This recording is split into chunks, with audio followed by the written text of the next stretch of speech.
Hello guys, இன்னைக்கு steel card மான்வாவோட episode 33 தான் நம்ம பார்க்க போகிறோம். ஸோ வீடியோக்குள்ளே போகிறதுக்கு முன்னாடி மறக்காமல் ஒரே ஒரு லைக்கை கீழே போட்டுருங்க. நீங்கள் இப்போ தான் நம்ம சேனலுக்கு வரீங்களா, மறக்காமல் சப்ஸ்கிரைப் பண்ணிக்கோங்க. சரி வாங்க, நம்ம டைம் வேஸ்ட் பண்ணாமல் எப்பிக்குள்ளே போகலாம். எப்பிக்கோட ஸ்டார்டிங்லேயே நம்ம ஹீரோ வரும்போதே அவளை பாராட்டவும் செய்கிறான். வந்து எதனால சொன்னீங்க என்னால் அங்கே ஜெயிக்க முடியும்னு? அதுவா, பிளேயரோட ரேங்க் வச்சோ இல்லை அவங்களோட காம்பபிலிட்டி அதை வச்சு ஒன்றும் எல்லாமே டிசைட் ஆகிடாது. உனக்கு நல்ல ஃபைட்டிங் சென்ஸ் இருக்கு, அதனால தான் சொன்னேன் உன்னால அங்கே கண்டிப்பாக ஜெயிக்க முடியும்னு. ஆனால் நான் ஒன்றும் ஜெயிக்கலையே, அந்த வேம்பையர் போனியும் நான் ஓட விட்டுட்டேன். நீ எதுக்கும் கவலைப்படாத, ஆல்ரெடி நான் எல்லாத்தையுமே செட் பண்ணிட்டேன். ஆல்ரெடி அந்த வேம்பையர் பொண்ணு நம்ம ஹீரோ பக்கம் வரும்போதே நம்ம ஹீரோ நல்லாவே பார்த்துருப்பான், வேணும்ட்டே தான் விட்டான். அந்த வேம்பையர் பொண்ணுக்கே தெரியாத மாதிரி நான் ஒரு சிப்பை இன்ஸ்டால் பண்ணி வச்சிருக்கேன். அதனால நீ கவலையப்படாத.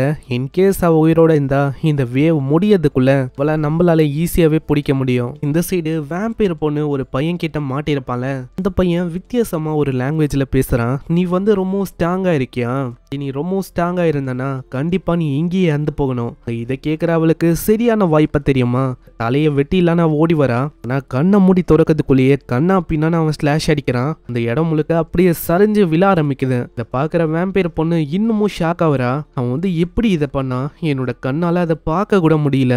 என்ன ஆச்சு வேம்பையர் பொண்ணு, இந்த மாதிரி உன்னால பார்க்க முடியலையோ? நீ இந்த அளவுக்கு ஒரு வீக்கான ஸ்டேட்ல இருப்பேன்னு நான் சுத்தமா எதிர்பார்க்கல. ஏன்னா நீ இப்போ எந்த ஸ்டேட்ல இருக்கனா, நான் பண்ண அட்டாக்கை கூட உன்னால பார்க்க முடியல. வந்து உன்னோட வீக்னஸுக்கு தான் தேங்க்ஸ் சொல்லணும். இல்லைன்னு வச்சுக்கேன் ஒன்னும் நான் அப்படியே விட்டு போயிருக்க மாட்டேன். முக்கியமா ஒரு வாரியரு எப்பயுமே ஒரு வீக்லிங் மேல கைய வைக்க மாட்டான். அதனால நான் வந்து கிளம்புறேன். நாலு போறானா, அங்க பின்னாடி அவளுக்கு ஒண்ணுமே புரியல.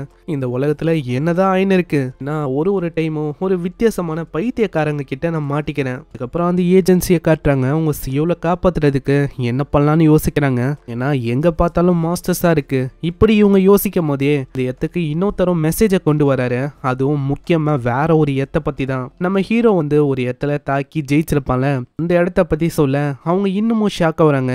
இந்த டீம் இப்ப பெரிய ரேங்க்ல இருக்க டீம் தானே அதை பண்ணிருக்கோம். எஃப் ரேங்க்னு கேட்டோன்னே அவங்க ரொம்ப ஷாக் ஆகுறாங்க. அது இந்த மாதிரி டைம்ல அந்த எஃப் ரேங்க் டீம் அங்க போச்சு. எந்த அளவுக்கு ரொம்ப முக்கியமான சிச்சுவேஷன் தெரியுமா உங்களுக்கு? அதுக்குள்ள இன்னொருத்தரும் வராரு. நீங்க கவலைப்படாதீங்க, இந்த மாதிரி ஸ்கில்டான ஏ ரேங்க் ஆளுங்களும் இருக்காங்க. அதுல சூன்னு ஒருத்தனுக்கா, அவன் வந்து எல்லாத்தையுமே பார்த்துப்பான். நெக்ஸ்ட் சீன்ல அங்க சூன்னு அதே பர்சனை காட்டுறாங்க.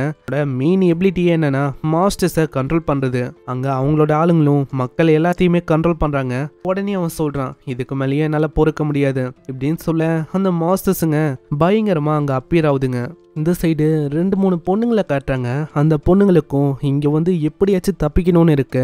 வித்தியாசமா மாஸ்டர்லாம் கத்துற சவுண்டு கேட்குமா, அதனால அவங்க இன்னமும் பயந்து போறாங்க. ஆமா, அது என்ன நாயா இல்ல வேற ஏதாச்சும் மாஸ்டரா? ஆனா ஏதோ ஒண்ணு, இந்த மாதிரி நம்ம சீக்கிரமா இங்க இருந்து போயாகணும். அங்க ஒரு பொண்ணுக்கு ஆஸ்துமா ப்ராப்ளம் வேற இருக்கும். இதனால அடிக்கடி அவங்க மூச்சு விடுறதுக்கு அதை பயன்படுத்துற மாதிரி இருக்கு. அதை அவ பயன்படுத்துறான். மன்னிச்சிருங்க காய்ஸ், என்னால உங்களுக்கு பிரச்சனையா இருக்குல்ல?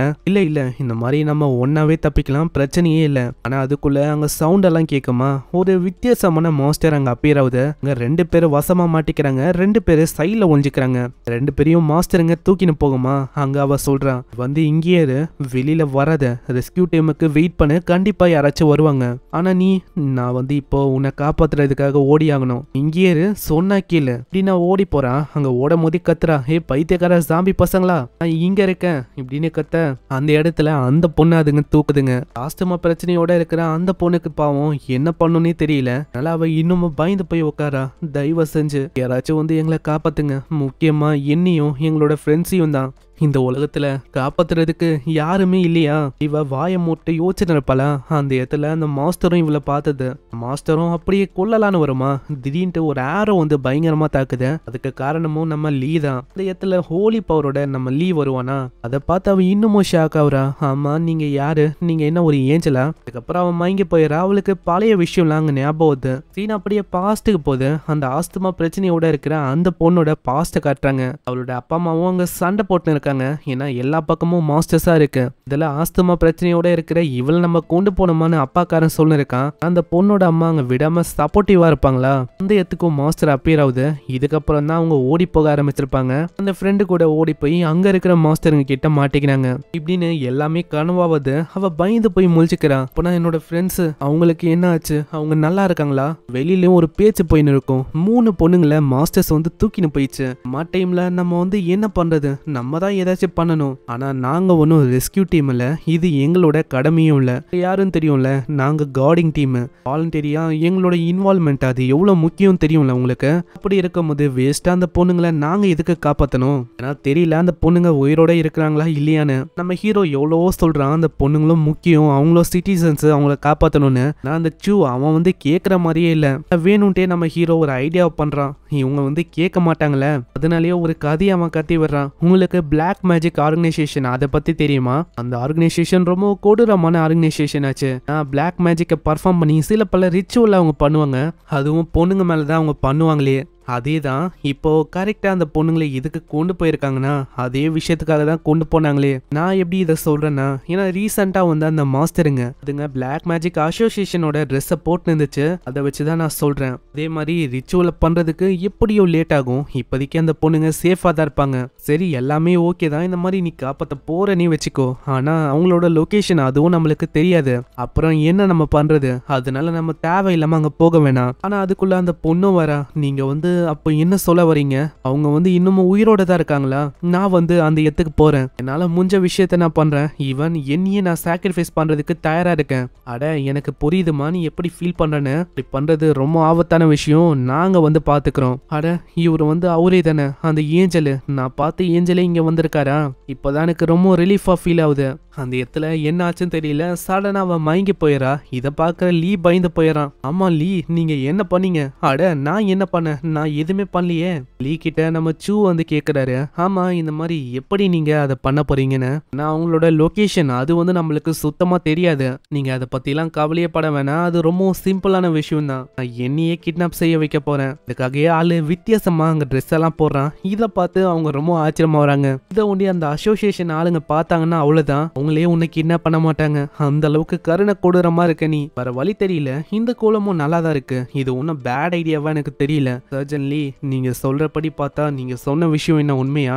ஆமா 100% பிளாக் மேஜிக்காக தான் அவங்க சப்ளை பண்றதுக்கு போயிருக்காங்க. இவங்க வந்து எப்படியோ வர மாட்டாங்க. ஒரு வகையில நம்ம வந்து காப்பாத்தணும்ல, அதனால தான் நான் அப்படி சொன்னனே. ஆனா அந்த விஷயம் உண்மை. அப்புறம் வெளியில வராங்க. அங்க பேத்தலியனோட குழுவும் நம்ம ஹீரோ பார்த்து ரொம்ப ஆச்சரியமாகுது. ஃபைனலா நம்ம ஹீரோவும் சொல்றான், என்கிட்ட இன்னொரு வழியும் இருக்கு அவங்கள தன்னால வெளியில வர வைக்கிறதுக்கு. நெக்ஸ்ட் சீன்ல வண்டி வழியா அவங்க போறாங்க.